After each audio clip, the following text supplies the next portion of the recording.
বন্ধুরা, আমি চলে এসেছি বাঙাল বাড়ি রান্নাবান্না চ্যানেলে। তো আজকে আমি মানকচু বাটা আপনাদের সঙ্গে শেয়ার করব। তো এই মানকচু বাটা করতে গেলে কি কি উপকরণ লাগে আপনারা দেখুন। এখানে এক পিস মানকচু ভালো করে ধুয়ে কেটে নিয়েছি। এখানে আছে সর্ষে পোস্ত,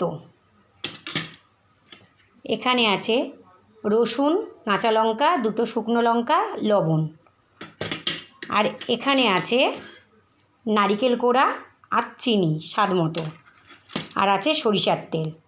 তো আপনারা দেখুন কিভাবে আমি বানাই।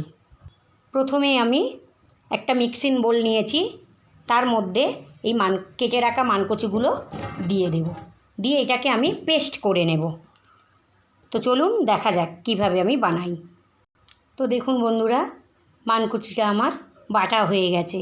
এবারে এর মধ্যে একে একে সব উপকরণগুলো আমি দিয়ে দেব। প্রথমে দিয়ে দেব সরিষা আর পোস্ত,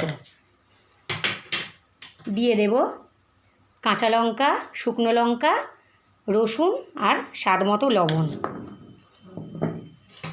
তারপরে দিয়ে দেব নারিকেল কোড়া আর চিনি। আবারও এটাকে আমি ভালো করে পেস্ট করে নেব।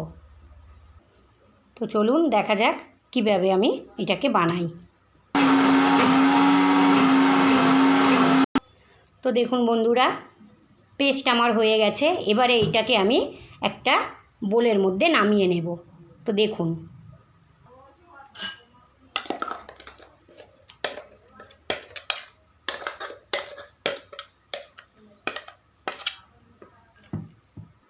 দেখুন, বন্ধুরা নামিয়ে নিয়েছি।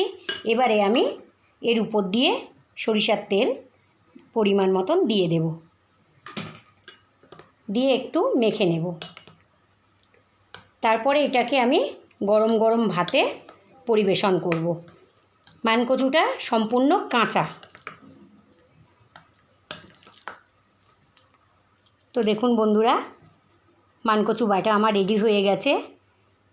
তাহলে এইভাবে আপনারা বাড়িতে কাঁচা মানকচু বাটা খেয়ে দেখুন, খুব ভালো লাগবে। আর ভিডিওটা প্রথম থেকে শেষ পর্যন্ত আপনারা দেখবেন যে আমি কিভাবে বানিয়েছি।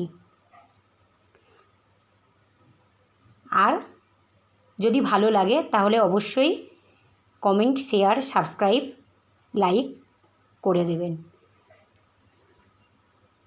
শুভ দুপুর।